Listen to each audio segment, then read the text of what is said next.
আসসালামু আলাইকুম। বিএনপি নেতাদের থেকে শুরু করে মাহমুদুর রহমান মান্না সহ বিভিন্ন রাজনৈতিক দলের অনেক অনেক নেতা অসংখ্যবার এমন অভিযোগ তো করেছেন যে সাবেক ছাত্র সমন্বয় কিংবা এনসিপির শীর্ষ নেতারা তাদের বডি ল্যাঙ্গুয়েজের মাধ্যমে এক ধরনের ঔদ্ধত্য প্রকাশ করেন।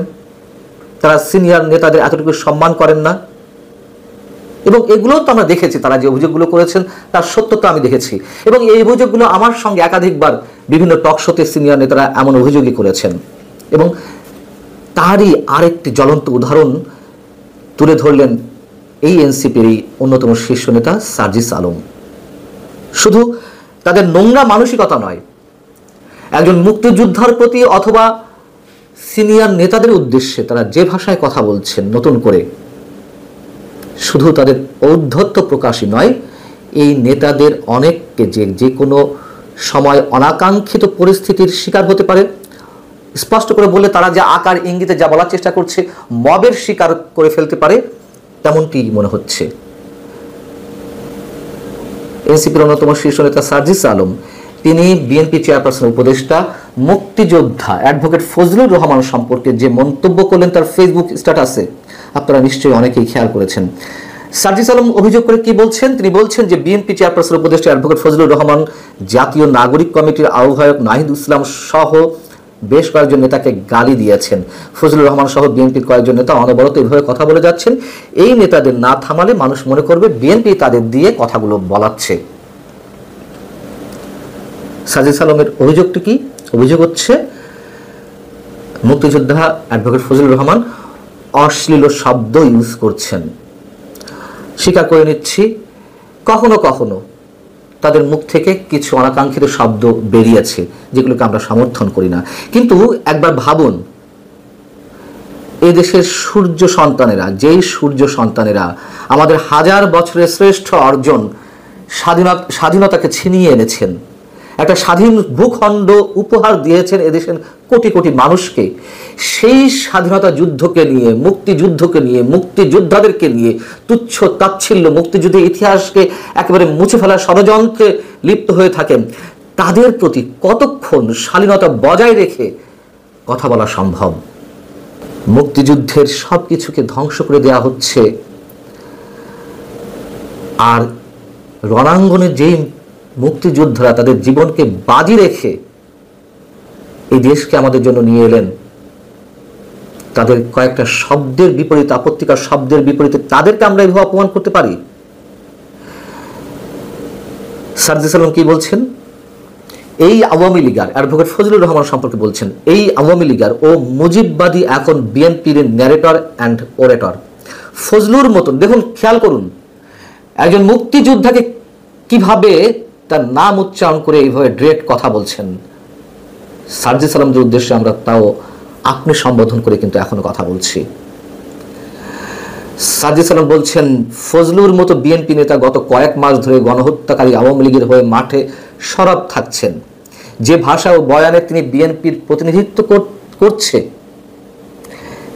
সে ভাষা ও বয়ান পুরোপুরি খুনি লীগের, এবং তার বয়ান খুনি লীগের মিডিয়া সেলগুলোই হরদম প্রচার করে যাচ্ছে।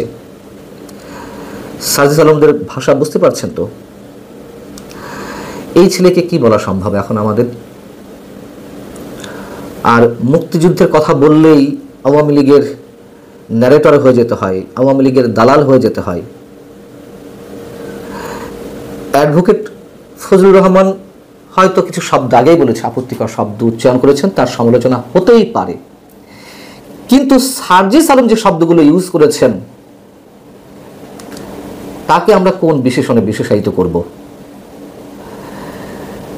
সার্জিস আলম তিনি বলছেন যে সিনিয়র রাজনীতিবিদদের আমরা সম্মান করতে চাই। এই যে সম্মান, এই কথাগুলো তো অন্যভাবেও বলা যেত। এরপর খেয়াল করুন কি বলছেন সার্জিস আলম। জনাব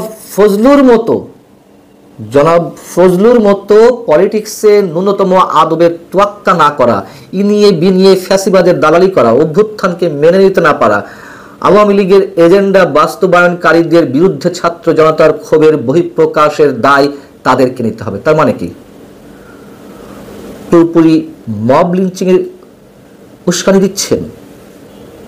মব লিঞ্চিং এর শিকার হতে পারেন অ্যাডভোকেট ফজলুর রহমান ছাত্র জনতার দোহাই দিয়ে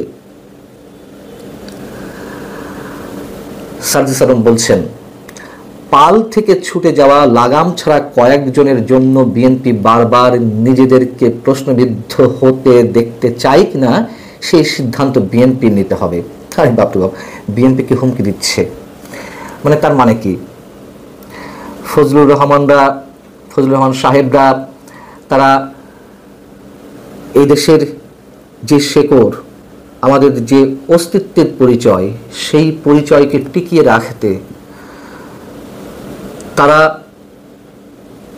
যে বিরোধিতা করে যাচ্ছেন, এই দেশে এই মুহূর্তে যে মৌলবাদের উত্থান ঘটেছে, যেই সাম্প্রদায়িকতার উত্থান ঘটেছে,